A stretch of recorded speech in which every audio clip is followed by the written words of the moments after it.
ഇവരെങ്ങോട്ടാ കൊണ്ടുപോണേ? നിങ്ങൾ എന്തായി കാണിക്കുന്നത്? ഞങ്ങൾക്ക് ഫ്ലൈറ്റിന് സമയമായി. ഇവരോടെ കൊണ്ടാക്കിട്ട് വേണം ഞങ്ങൾക്ക് ഫ്ലൈറ്റിന് പോവാൻ. എവിടേക്ക്? വൃദ്ധസദനത്തില്, അല്ലാണ്ട് എവിടേക്കാ?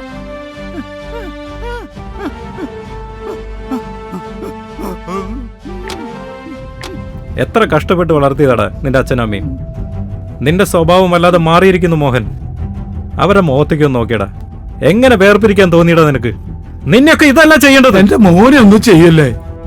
കണ്ടടാ പറയുന്നത്. ഇപ്പോഴും നിന്നോടുള്ള സ്നേഹം കണ്ടടാ.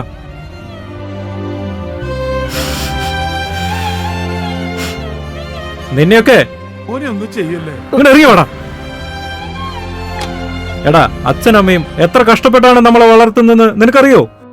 നമുക്ക് മക്കളുണ്ടാവുമ്പോഴേ അതിന്റെ ആഴക്കൂടുതൽ നമുക്ക് മനസ്സിലാവൂ എന്ന് വായിച്ചറിവുണ്ട്. എനിക്കതിനുള്ള ഭാഗ്യം ഉണ്ടായില്ലെങ്കിലും.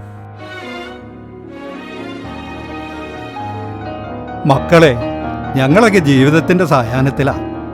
മക്കളിൽ നിന്നും മരുമക്കളിൽ നിന്നും സ്നേഹവും സാന്ത്വനവുമാണ് ഞങ്ങൾ പ്രതീക്ഷിക്കുന്നത്.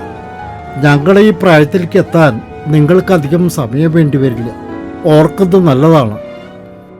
അന്ന് അച്ഛൻ നിങ്ങളെ കൈപിടിച്ച് സ്കൂളിലേക്ക് നടത്തിയിരുന്നു. ഇന്ന് നിങ്ങൾ അച്ഛൻ്റെ കൈപിടിച്ച് വൃദ്ധസദനത്തിലേക്ക് നടത്തുന്നു.